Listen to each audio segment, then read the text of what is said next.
Being located in the island province of Mindoro, Calapan City may have some limitations as to the access of people and tourists.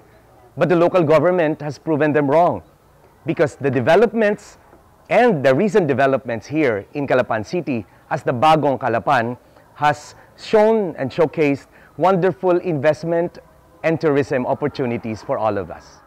For instance, tourists can opt to stay in well-appointed hotels such as the Metropolis Hotel, a recent addition to Calapan's hospitality industry. Or they can wallow in the tropical ambiance of beach resorts such as the Doniland Beach Resort,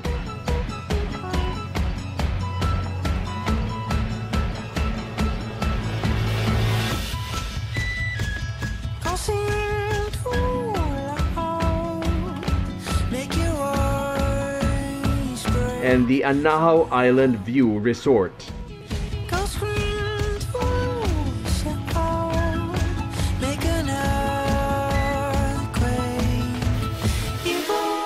Of course, the beaches. Hindi naman natin pwede. Ang beaches natin, hindi siya white sand, pero yung along the Suki and Lazareto shoreline, fine beaches. Clean. When it comes to food, visitors can feast on local restaurants such as Merle's,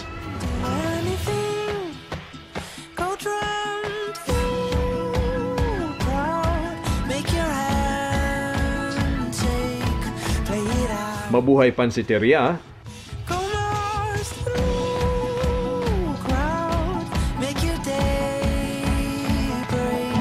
and Will's Diner Restaurant.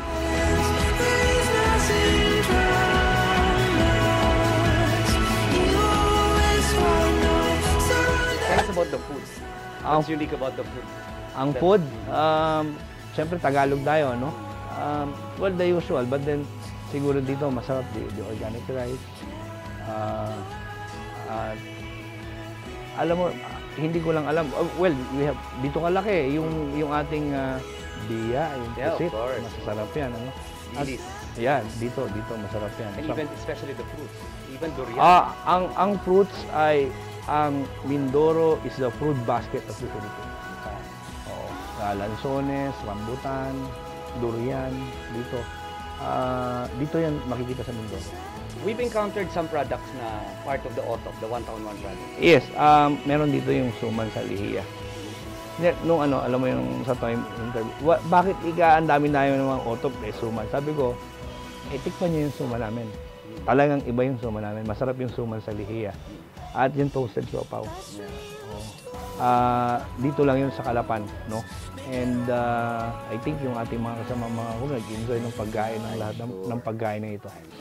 A trip to Calapan's first-class wet market, replete with an elevator and an escalator, will give one a glimpse of Mindoro's local produce as well as Calapan City's local vibe. And shopping for souvenirs will also prove to be a fun activity. Sino ba naman mag-aakala na isang public market tulad nito ay may escalator na kagaya nito? At magtataka ka, ang wet section nasa second floor. Patunay sa kahandaan nito para sa kalinisan. Tunay na bagong Calapan.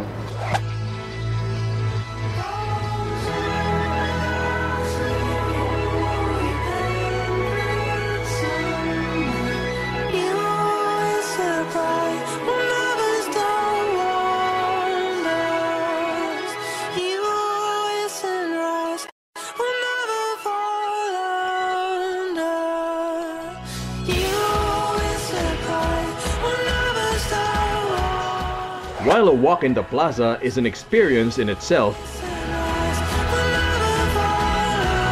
the best way to enjoy Calapan is through its many ecotourism sites and destinations.